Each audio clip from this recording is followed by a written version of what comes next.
He's an ordained minister, although most of the uni folks have heard him, but that's also true that he's a spiritual teacher and an ordained minister as well, and it comes through his music, as we all do know. And I'd just like to thank Randy for coming today. He's going to share his wisdom with us, with or without the hillbilly iPad music.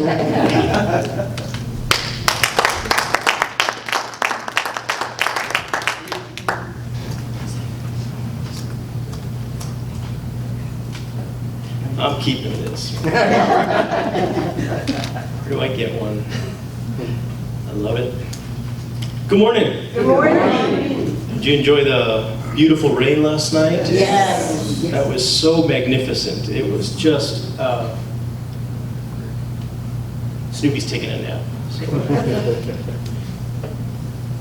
I was just amazed at just the sheer power of the storm that we had, and so grateful. I mean, there was actually standing water in my yard, and that's a big thing around here.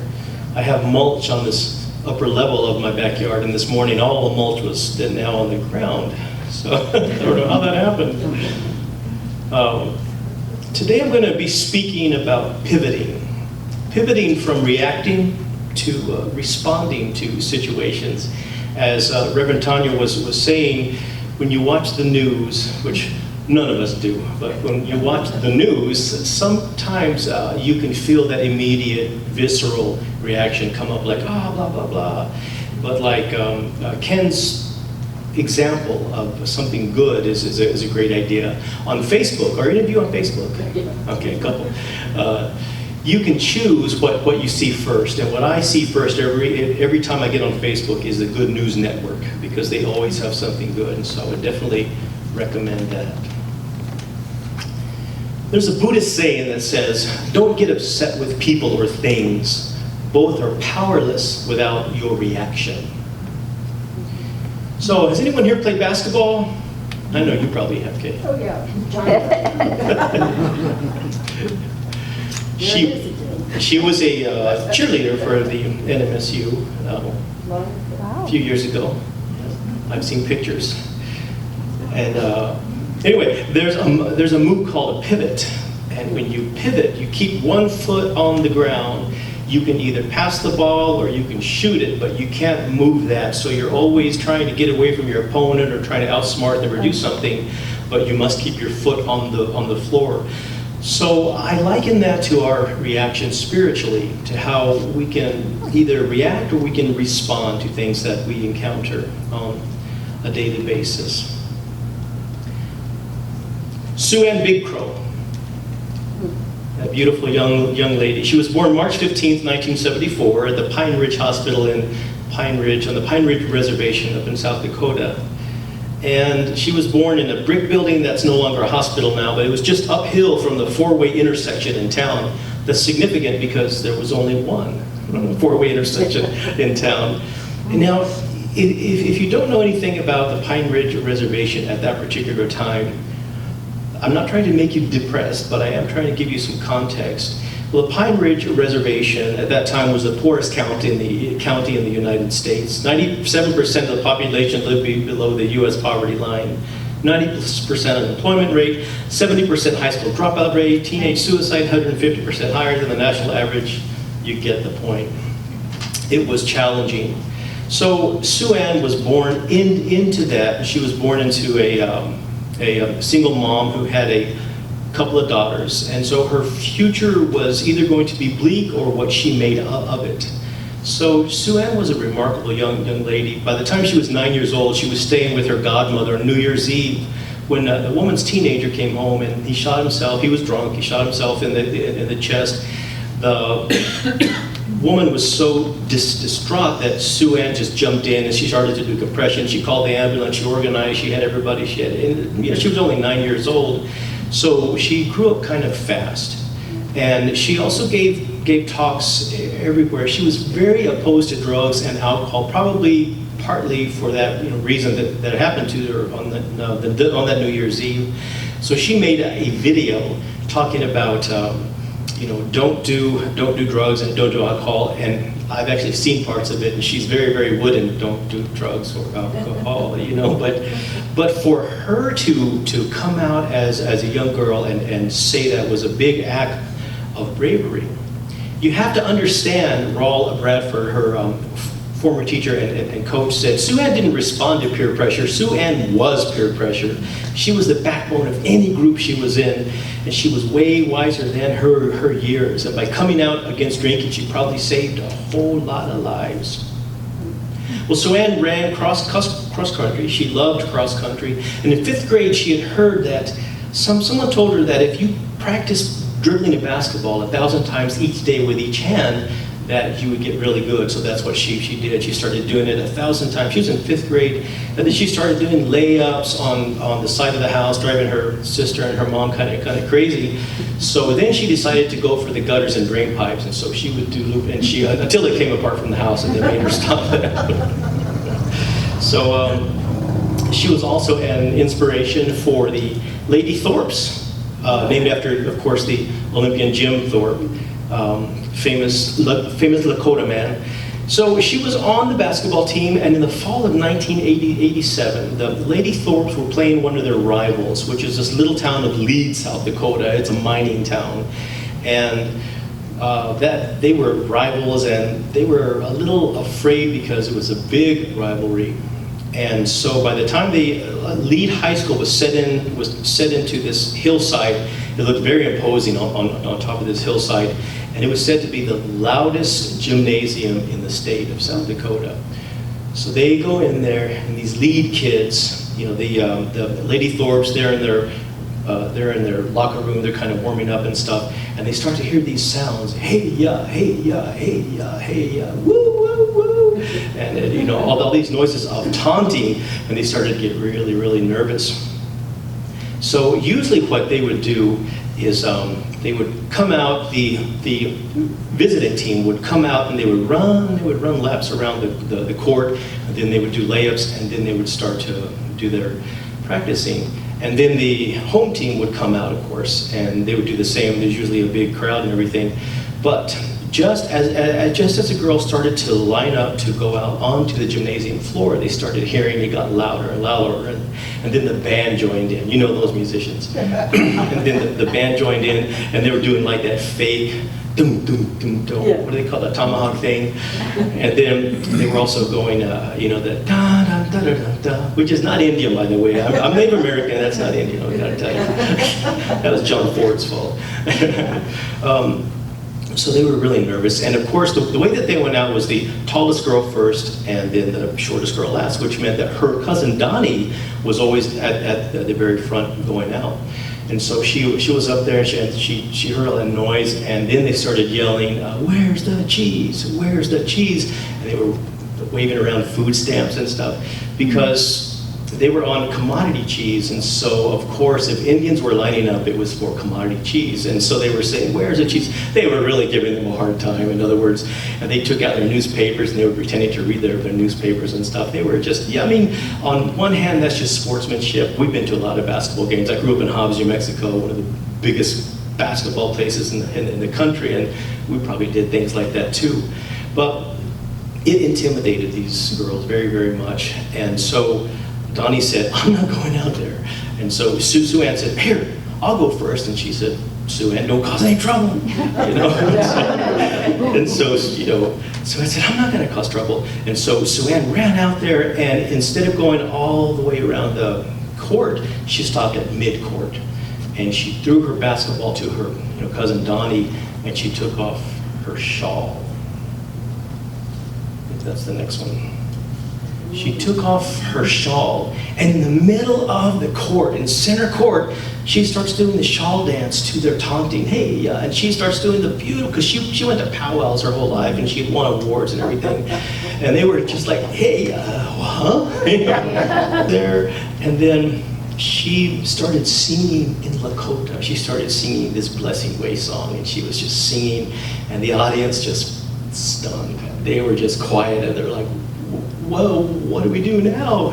And so they just started, were real quiet, and then so Sue Ann grabbed the ball back from Donnie, and then she ran up and she did a layup, and she knocked it in the hoop, and the crowd went, "Ah!" went all crazy and everything. So, and her cousin was saying, I couldn't believe it. She was like powwowing right on the basketball court, Dang.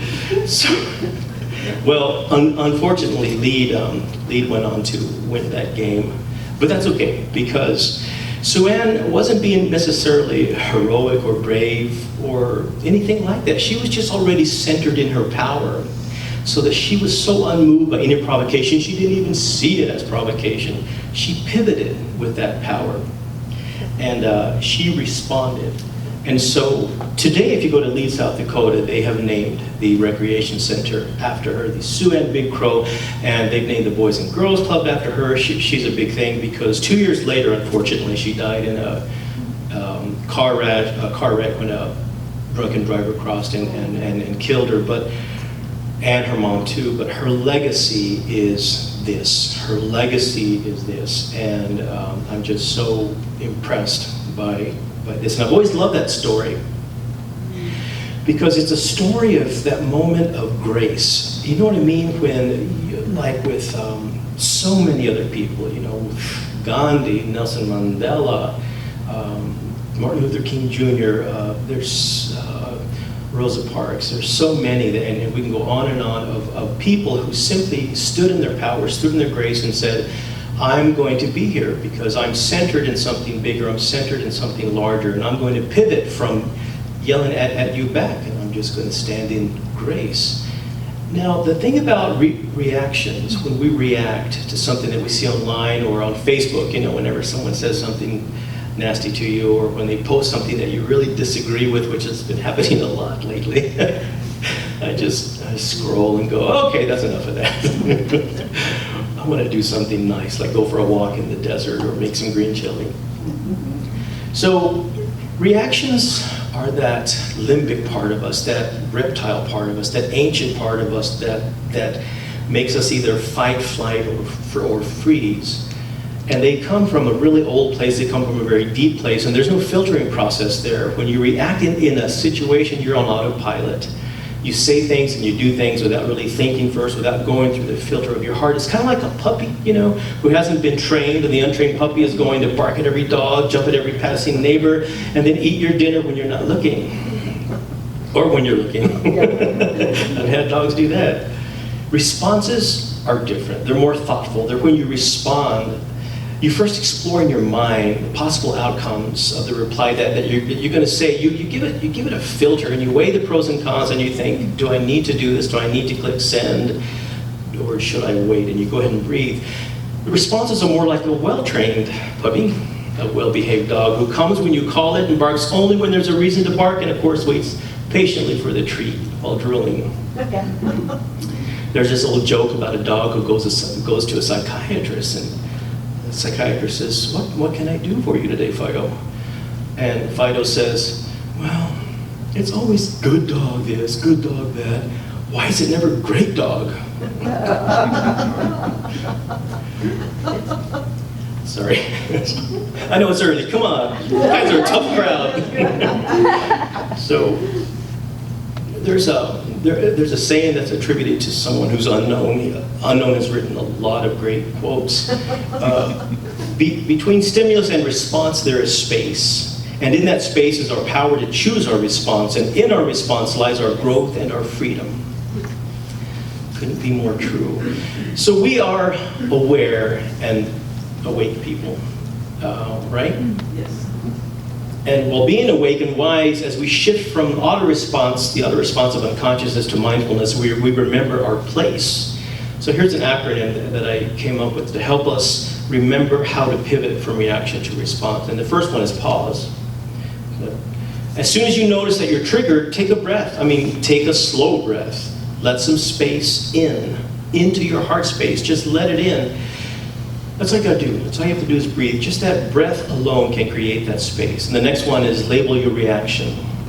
What are you feeling? Is it frustration, insecurity, hurt? Are you angry? Or is it something else going on? Next one is A. Ask yourself why.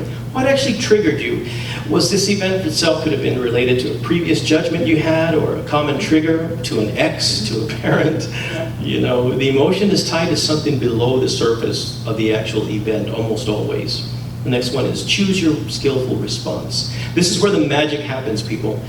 As you take the step back, consider what matters most in this situation. What is my intention?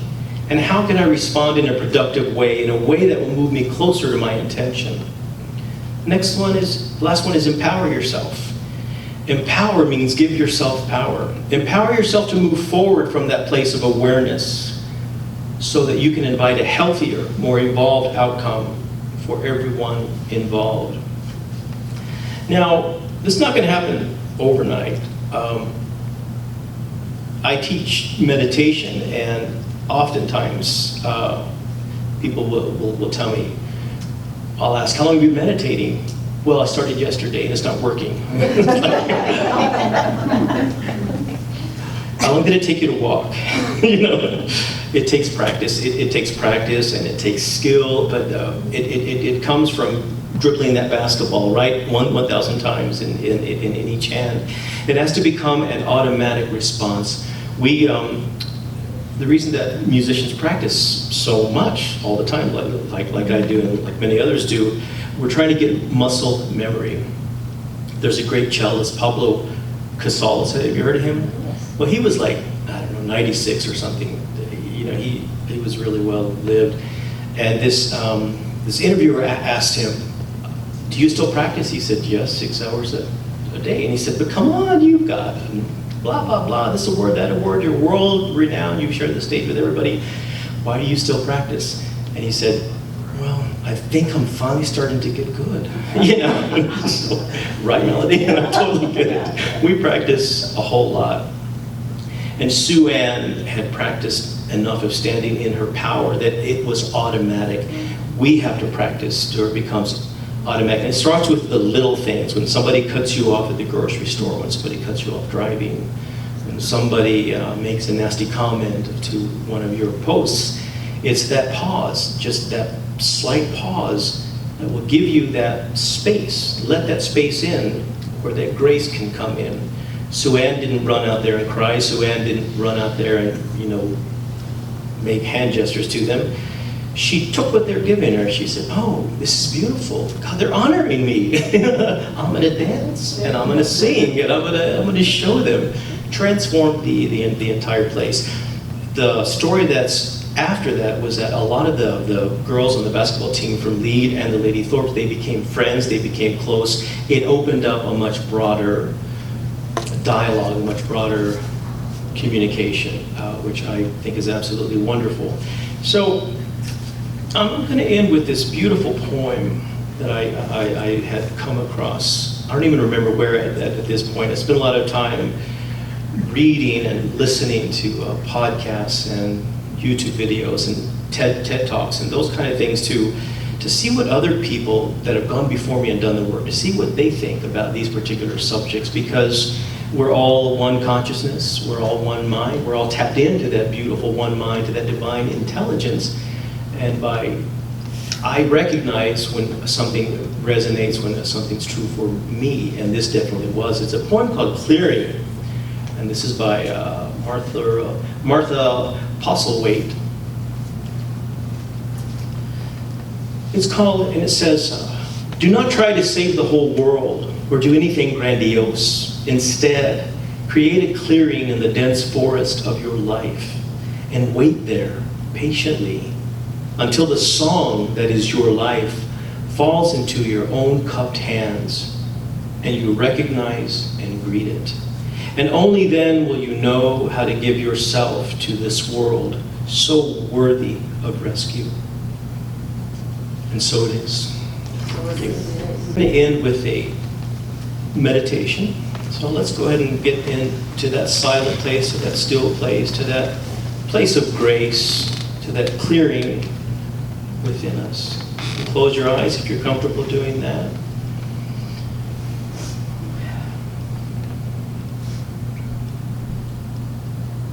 And just know that all of your needs in this moment are met. Every single need right now in this present moment is met.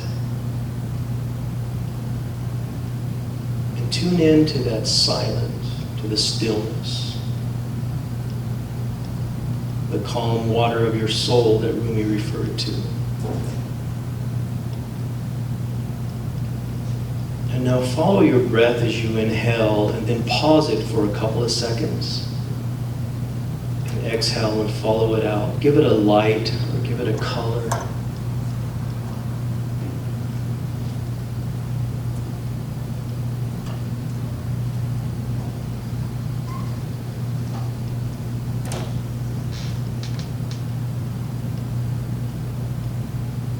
As we become aware of the space inside us, the stillness, let us welcome its presence, because we know that the law of God surrounds us with love and friendship.